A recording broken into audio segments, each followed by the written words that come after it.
welcome to Geeksphere TV, where we tell you everything about games, gadgets, technology, and everything sort of geeky in the industry. I'm your host, Bradley Burrows. I've got the beautiful Skip Parker. Mate, how are you? And I've got the lovely Craig Brock next to me. Lovely. It is gorgeous tonight. Look, we've got an action-packed show. It's been an absolutely massive week, and we're actually going to split this across two different editions. So let's jump straight into what we've got in the top news article of the week, Prism. Now, Skip, for a lot of us out there, what is Prism? Okay, Prism is effectively a service that has come to light recently amongst Americans especially. So the idea is there's a top secret report that's come out from the United States which talks about various services around the world where they are sucking information about people's lives, you can say, or conversations and stuff, into this massive database in which they're doing information gathering on.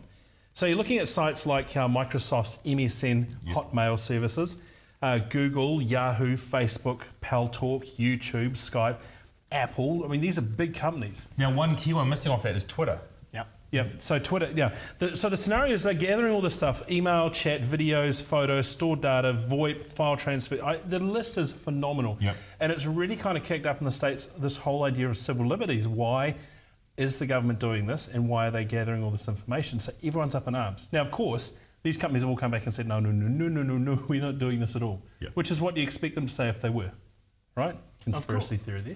They're not doing anything. We've had some interesting discussions pre-show around this, and it's been quite a heated thing. Now, Craig, what are your views on the Prism? Are you concerned about it? Where do you think it's going to go from your side of things? So we discussed this earlier, as we did. My take on it is I don't really care how they get it. I'm just more concerned what they do with it. Yeah. And I think that's, for me, was the big thing that where we sort of differed a little bit on opinion was, absolutely. I'm not too worried about that if people are capturing my data. It's happening at the moment. Google's doing it, Microsoft's doing it, Facebook's doing it, Apple's doing it. It's what they do with that data and actually do they sell it and who they give it to actually do things with. Because at the moment, everything we do is a digital age and everything's been captured anyway. Right. But you were really concerned around the local GCSB people, where the way that their laws are going through. So how do we tie this through for international viewers that are actually watching this TV show now?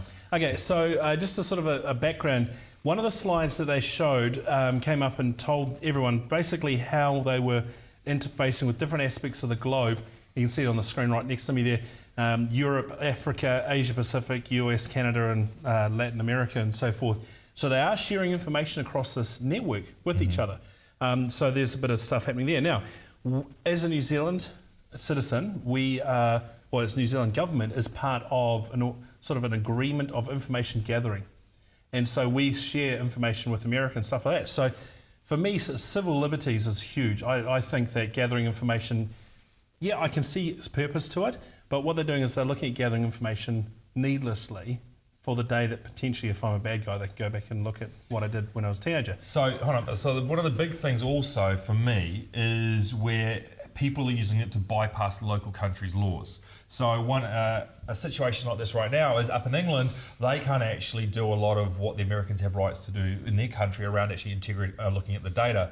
But because the data is going to the US and the UK has that agreement, they can actually go to the US and then come through the back door, if you like. Yeah, so that's a concern. That's one of the concerns. Now, from a New Zealand perspective, we're just going through the process of reinvestigating our current laws around cyber surveillance and surveillance in general.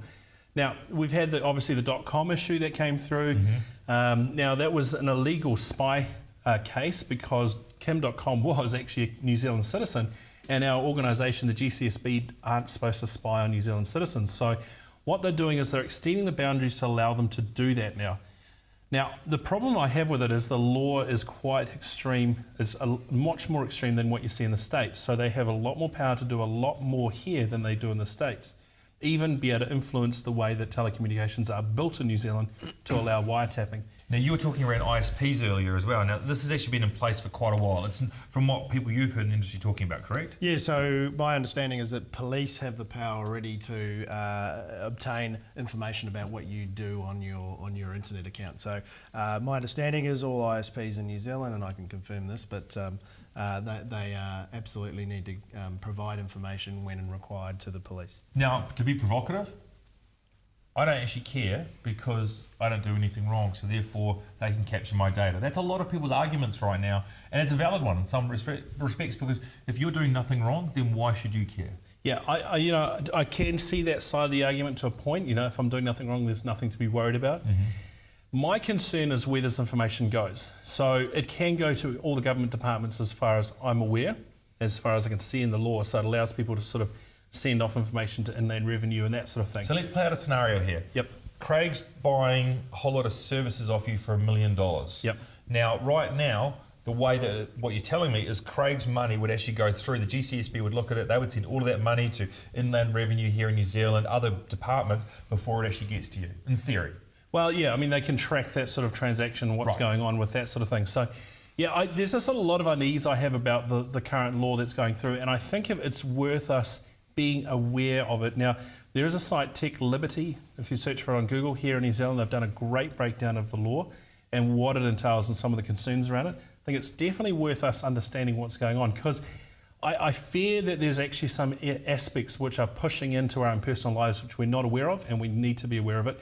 Okay, final thoughts. I want to wrap this up. Craig, final thoughts. Are you worried about this? Is this something you sit there and go, you know what, I'm going to go to the Tech Liberty's website, would I march down Queen Street here in Auckland and burn tyres about it like our friend here would? Or are you like me that sort of sits there and goes, yeah, I'm only concerned if the data gets sold? Maybe I'm just ignorant, and ignorance is bliss. I'll walk away from here and just go, man, I'm not really caring because I'm not doing anything dodgy. Yeah. Right. I'm not too worried about people taking my data or snooping on me. That's going to happen anyway in life. But if they actually give that data and sell it to the likes of Google, Facebook, Microsoft, Apple, one of those sort of companies, and they use my data and say, this is what this person's been doing, then I get concerned straight away. Absolutely. And do I either, I suppose, block it off at the pass, which is where I think you're coming from, or do I wait for it to happen and see what happens from there? I'd like to know where my data's going for me. Right. For you? Look, I really want people to be publicly aware of this and to understand the ramifications themselves. At the end of the day, the Prism thing has more to do with the fact that everyone's public with their information anyway. Yep. So if you are worried about the fact that the CIA is looking at your Facebook page, maybe you should make it less public. Yeah, and they're probably going to watch the show anyway because we've mentioned all the buzzwords that they're looking for out in the industry. Yep. Right, moving right along now. Now, one of the cool Kickstarters that's actually kicked off in the industry out there is a company called Virtuix Omni. Now, rather than go into it, should we have a look at the video first? Absolutely. And you guys can teach me about it. Can we kick over to the video, please?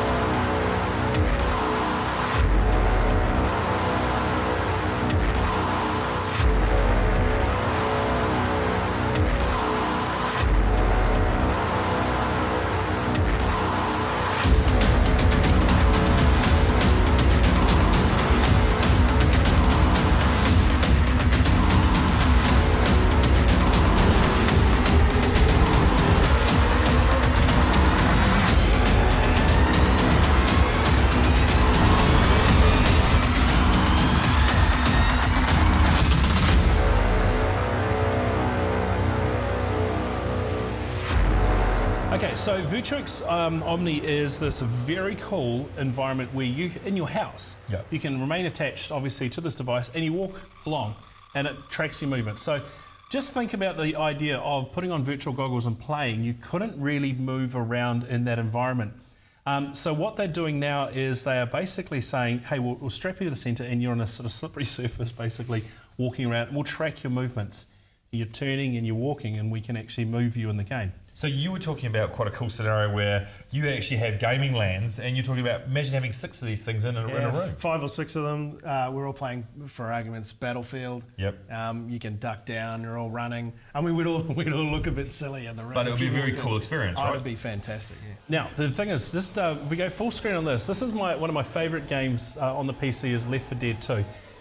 What you see with the game is you've got the 2 screens that you're seeing is what you see in what's the Oculus visor, right? So if I'm in the game right now, this is what I'm seeing. Yeah, so left eye, right eye is what you see in the visor. So you're very immersed in the game in the Oculus thing.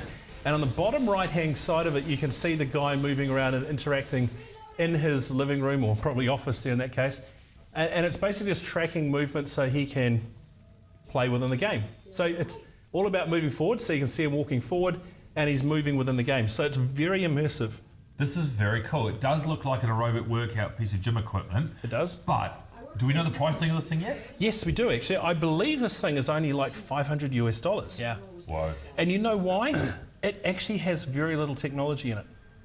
It's all about a slippery It's surface. more about that Teflon-y type non-stick surface. Oh, we could all buy one of these. Exactly. So obviously Could you do a show in it? The Oculus visor is obviously a lot more expensive because it's a separate piece of kit. Okay. But it has kind of like a Kinect sensor on it and allows the Kinect sensor to track where you're doing, where you're walking, that sort of thing. This is very cool. So if you go along to Kickstarter.com and search for this Virtuix Omni, Yep. you can get yourself into that game. And they apparently, if you're throwing big money, they'll even come to your house and have coffee with you over it. Cool. Anywhere in the world. This is looking like a really good way to take gaming to the next level. We're getting a lot of the games that we're going to talk about on the E3 special show, which we'll do later on this week, Yep. where the games themselves are becoming a bit more immersive. Now, if we could take the virtual reality side of it in there as well. Yeah. Now, one of the cool things I think one of you guys are telling me about was a situation in the UK where they took it to the extreme levels, where they actually took it onto a set, had 20 paintball guns around there, and actually when you got shot, you actually really got shot with paintball guns. Is that real? Is that what's going on? Yeah, similar situation. So the guy was strapped in the middle of the moving floor room, much larger, and he had the full Oculus type scenario and the paintball gun, and he said it completely freaked him out because it actually people were shooting at you, and you don't quite realise that when you're playing a first-person shooter, you get shot a lot. Yeah. And the paintball gun was going off. So this guy got hit. Right, now moving right along, probably the other big news that was outside the gaming world was Apple's Worldwide Developer Conference this week, where Apple have a chance once a year to sort of get the developer community excited about their upcoming products. Yep. Now, key this year, there was a lot of expectation building up to this. They normally do devices or what they're going to be showing off. Yep. And it was actually a mixture of software and devices this year that they did at WWDC. Well, sounds like a wrestling show, but it's not. So I'm going to quickly move through this. I want to bounce off you guys quickly around what's been going off. We've had some fun pre-show getting warmed up for this, so yes. We're going to be good. Right, so iOS 7. iOS is the operating system that runs on all the iPads and the iPhone devices. Now, we're up to version 7, as I just mentioned. Yep. Johnny Ives, the man that we just love, he is an amazing designer, has taken this over and actually remastered this. Craig, what are your thoughts from what you've seen online? What's your feedback on what you've touched with iOS 7 so far? Look, the iOS was getting long in the tooth in my eyes. They're falling way behind in the phone market, in my opinion, and it's a welcome update. Some people think it looks like others, but yeah, that's my take on it. Yeah, there's been a lot of debate about that. Hey, we've actually got a bit of a quick clip which we can show, which is the intro. It gives you just a brief overview of what the device looks like. Just gorgeous. From the typography on this lock screen, to the vitality of the background and the animation, to the home screen with these icons. Looks so great. They just look fantastic. And, you know, a lot of us have our own wallpaper. You know, we like pictures of our family there. And now that liveliness actually carries through to the home screen, because as you move the device in your hand, it actually tracks your motion and has parallax that you can see behind the icons. It's really incredible. And it carries over across the system, this liveliness. I mean, just take a look at something like weather, where the motion conveys this information and where the edge-to-edge design just takes advantage of every pixel on that Retina display. It's so nice. It's great for apps you use every day, like messages, your calendar, your email is gorgeous. Your friends never looked more attractive. And Game Center, we just completely ran out of green felt.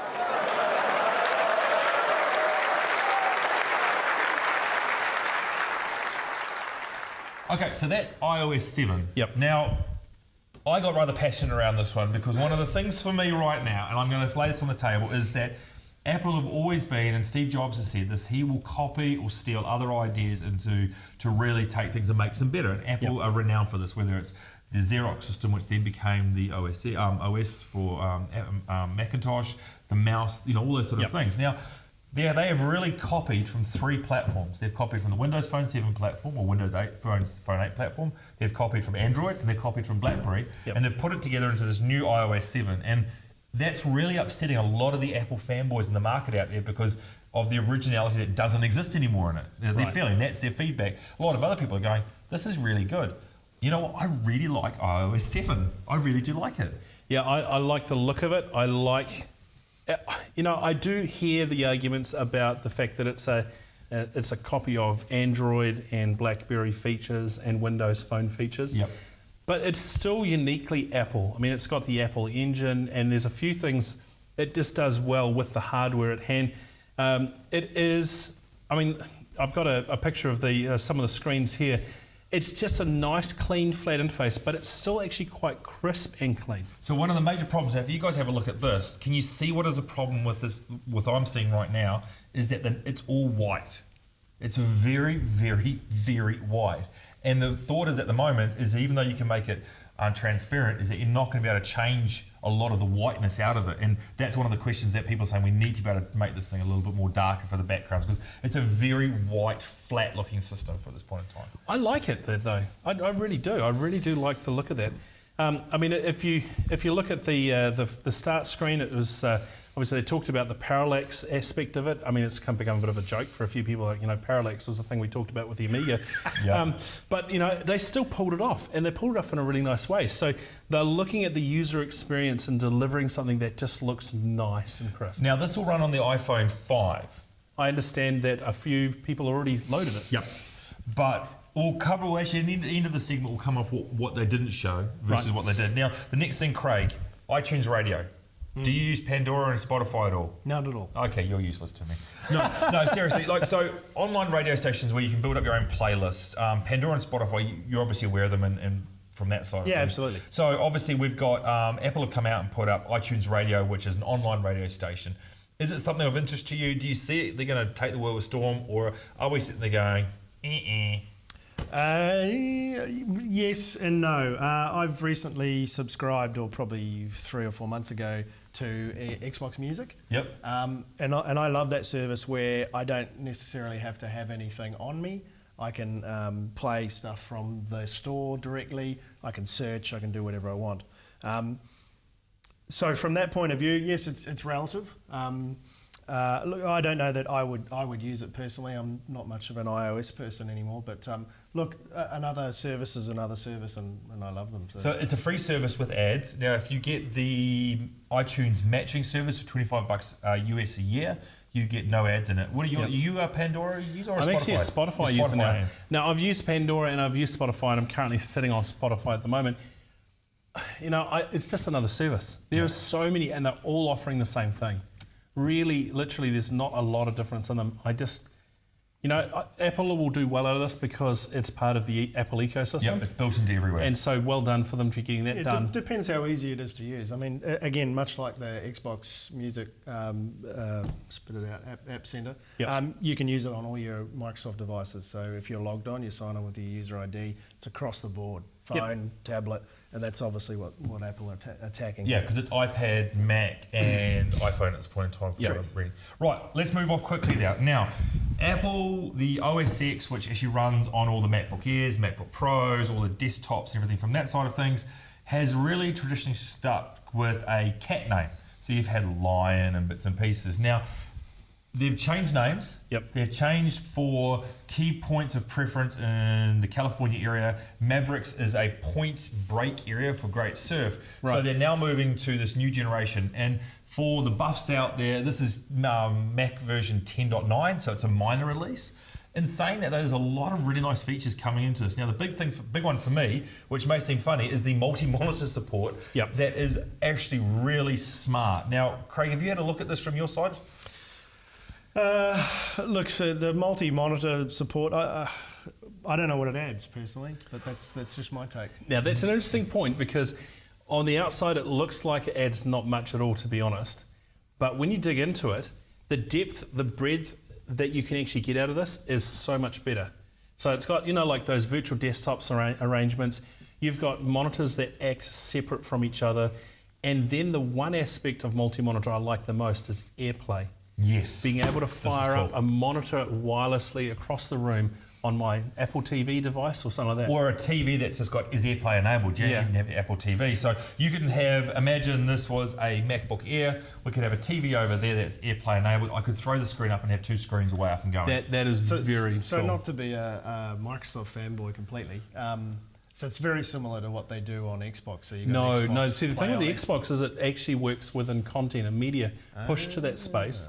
It doesn't work as a desktop replacement. Sounds powerful. It sounds, I mean, it's very cool. Yeah, very, very cool piece. So look, there was a lot of new feature updates, application updates within their notifications finder. They've got new versions of Safari, new icons. They've really done quite a sort of a clean up and a tidy up inside the operating system. Yep. And it'll be available later this year, I think, from memory at this point in time. Right, now probably moving into the hardware side. We've covered off software. Now, I got myself confused. There's MacBooks and there's MacBook Airs. Now, we're going to be talking around MacBooks. Now, these are the ultra thin, probably the first ultra books that came out to market that everyone went wow about. That's the MacBook Airs. MacBook Airs. I knew I was going to get myself. Yeah, I did. So, the MacBooks, explain to me what they are. Okay, so the MacBook Airs is effectively Apple's ultralight device. It doesn't have a CD drive. It is ultra thin. In fact, I think it's probably as thin as the Samsung. It is a very beautiful piece of equipment, I mean, in terms of hardware-wise. Gorgeous design. Yep, absolutely lovely. But it's time for a product refresh, right? Yep. So what they're doing is they're bringing out a new version. It has the Haswell chipset in it. Yep. Battery life through the roof. But we were talking about this before. Computex last week in Taipei, every man and their dog is releasing Haswell, and it's just the same as what the other ones have got, correct? Is that what you were telling me before? That's correct. So the battery life's mainly due to the CPU being so much more efficient with its battery. Now, one of the key features going back to the software, of course, with the Mavericks, was that they highlighted the new features with the integration into the new chip, better memory management, better elements of the apps, better power management, all that sort of stuff. So in combination with that, now you get 12 hours out of the 13-inch, I think it is. Yep. And they announced a price of about $1,100, I think, for the 13-inch and $999 for the smaller one. Yeah. Look, the MacBook Air is a very stunning piece of equipment. No doubt about it. No questions whatsoever. And what they've done is, yes, it's a product refresh, but it's still, let's put it out this, it's still the leading ultra-light notebook in the market at the moment. I'm going to challenge you on that one with Craig. It's missing the Retina display. There's no Retina display on it. Every other device... That's why it's cheaper. So it's a lot cheaper than they used to be. Yes. And that's obviously a big So selling they've done a CPU upgrade, but they've left off Retina and everything else. Would you buy one? Absolutely. Okay, good man. All right, moving right along. Now, probably one of the more controversial elements of the WWDC conference was the Mac Pro. Now, for people like me out there, this is the desktop version of the Mac. Now, the original Mac Pro used to look like that. It was traditional giant tower box. It was really, really used in a lot of, I suppose, development, media environments. Now, just to remind you, the panel is off the side here. They didn't Yeah, ship this it as wasn't broken. normal. Yeah. Now, if we go back, what they introduced us to was actually a cylinder-based device. Now, I want to quickly go through this, and I'm going to hand it to Craig and chuck it to you before you do it. But before we get into it, can we cut to the video, Mr. Director?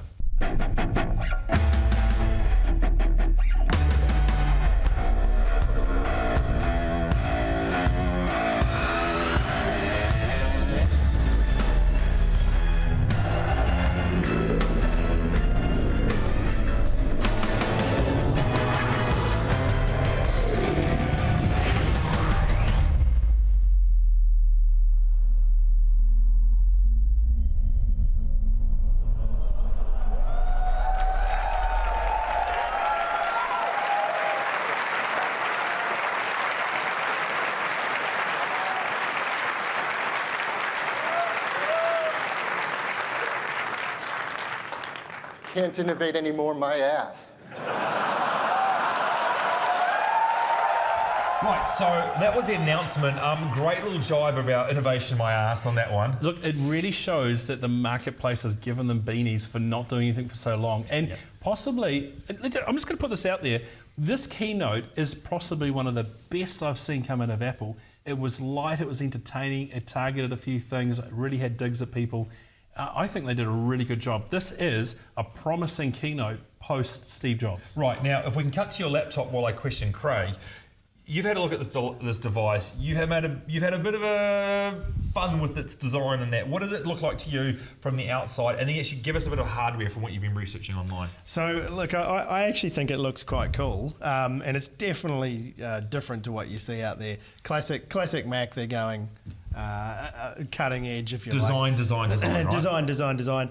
Internally, wonderful specs. We're talking, you know, like all Macs for the last X amount of years have been PCs internally. Dual graphics cards, powerful graphics cards, SSD storage. They've got the Thunderbolt 2 port, I think it is. 64 devices daisy-chained off the Thunderbolts. No, the big thing. 64. 3 4K monitors can run off this one device. 3 4K monitors. But the beauty of this thing is there's actually a cylinder, but it's actually a triangle. And what they've done is they've actually taken the center part and made that the heat sink. So you've actually got, I suppose, 3 motherboards or 2 motherboards and one daughter board where all the peripherals plug into. And they've actually been able to take all the cooling, and that's hence why you've got the cylindrical shape. From there, of course, you've got all your plugs and everything else. We were trying to work out before the show what are the upgradable parts on this, because everything's actually pretty much attached. Now, what we think we've established is that there is a PCI Express area which can be upgraded and the memory can be upgraded. Other than that, we can't see or find anywhere else that is upgradable. But for me, this thing has got a phenomenal amount of horsepower, and it is a good. I actually really like it. I don't think it looks like a Dyson hairdryer like everyone's been saying. I actually think it is a gorgeous design. And I'd actually like to buy one, but what do we think price is going to be, Craig? What do you reckon? Because Apple doesn't have a good price point when they come to these things. And let's face it, the internals are actually quite grunty. Very grunty. You know, you're talking 2 high-end graphics cards. There's lots of RAM. There's lots of storage. There's some pretty good. Come on, what's the price? What's the price? I'm saying it's going to be $4 to $5 grand. New Zealand? Yeah. All right, for you, what do you think? Look, I know this device, and I just need to make a correction. It's actually 36 ports device, not 64. I was getting carried away with numbers. But this device, still a lot of ports. It's a lot of stuff. Good luck trying to fill your room with that. The device is being manufactured in California, in the States. That was a big thing. So that's a huge thing. And so I'd be interested to see how they drive the cost on that one. I'm picking it's going to be $4 grand US dollars for the device. Right, I'm picking three grand Kiwi. Really? Yeah, look, if I compare it to what I'm going to go out and buy in the market, I'm going to buy a high-end gaming rig, and I'm going to start around the $3 grand mark and go right up to $5 potentially. I still think whilst the specs on this are incredibly high, they're not a high-end gaming machine like we've seen for a lot of other things at this point in time. I stand to be corrected on that one, but I think they'll have to come in the market around the $3 grand. My problem is, if we can go back to the actual design on your laptop there, Skip, if you look at it, one of the problems, imagine we have it on the desk that we've got here, if you had a round cylinder, how easy is that thing going to be to fall over? Yeah, I'm not sure that's going to be a major issue, to be honest. I don't know. I can't imagine. I reckon it'd be quite heavy. I reckon it's going to weigh a ton. Yeah, but it's not. It's got to be. It's 9 inches high, 6 inches in circumference. Yep. So it's going to stand about this tall, and it is going to have a little bit of, unless they put a base for it to sit on. I think that's going to be a concern. And other things, it'll look cool on a hairdresser's desk, but if I'm looking at it from a business perspective, you're not going to be putting these things into businesses, are you? No, for sure. Definitely Surely you will. you just hide them under the desk, though. Yeah. But you wouldn't. But why would you? Because It's a Mac. and it's essentially like You a want it to look handbag. cool. Oh, look, I personally think the design is it would fit perfectly fine in a design centre. Workstation, no problem whatsoever. It would not be out of place. And would you run it in your office here? Yes, yeah, I would. I actually would. But, I'm quirky. You are. It depends what you're doing it for. I don't think any corporate is going to run this as a workstation unless you were a design studio where you needed the grunt. Or you were running Excel spreadsheets that were bigger than God. Yes. And then you wouldn't buy one of those. No, Surely you you'd don't. buy a PC. That's right. Which was, Well, but that is a PC in all effects. I mean, I'd buy that and put dual boot it between the Mac OS and put Windows 8 on there. Right. Because it would look, it's a stunning design. It's a Absolutely very nice stunning. design. Yep, so we're going to wrap up the end of this episode with the trailer from Man of Steel, the latest one that's coming out. Now, this is coming out the 27th of June, New Zealand and Australia. You're going in costume, aren't you? undies, yeah. Yep, you're doing it. Oh, I'm not going now. It's too disturbing. I'll let you know where I'm going. Yeah, that's right. I'll go somewhere else. Look, this is going to be a really great movie and a bit of a reimagining of the Superman story, which is, I think, long time It's a waiting. reboot. It's a reboot of the whole ecosystem. They've made him a lot more gritty, much like they did with Batman. So he's a bit more dark, a bit more gritty. Excellent. This is good, and even picks Russell Crowe as his dad. I know, it's kind of funny, actually. It's an unusual situation. Anyway, let's throw the trailer, but before we go, check out our website, geeksphere.tv, for lots of information, including the wrap-ups from E3 and some of our comments on the Apple stuff as well. You can follow us on Twitter at Geeksphere TV. You can also follow us at Facebook and Google+. Geeksphere TV. Brad, your Twitter handle? At Brad Bohr, and yes, I do like the new iOS 7. I don't hate it, as a lot of people have been telling me. Nice. Craig? At Bulldog and Z, and you can tell me how much Brad loves the new iOS 7. I do like it. It looks nice. And you can follow me at Urban Kiwi NZ. Yes, that's it. See you guys. Enjoy the trailer.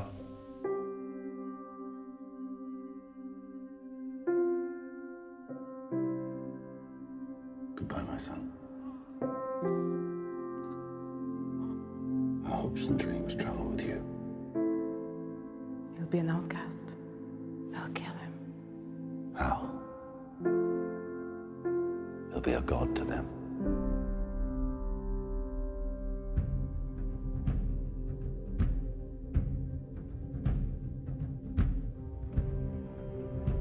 What if a child dreamed of becoming something other than what society had intended?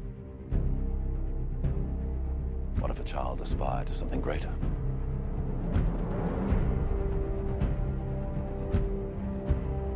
My son was in the bus. He saw what Clark did. You're the answer, son.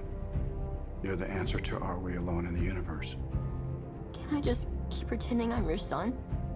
You are my son. And I have to believe that you were sent here for a reason.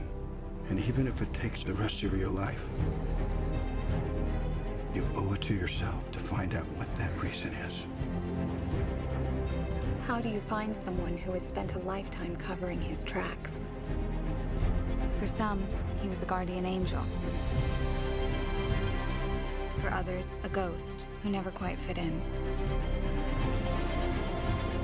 You will give the people of Earth an ideal to strive towards. They will race behind you. They will stumble. They will fall. But in time, they will join you in the sun. In time, you will help them accomplish wonders.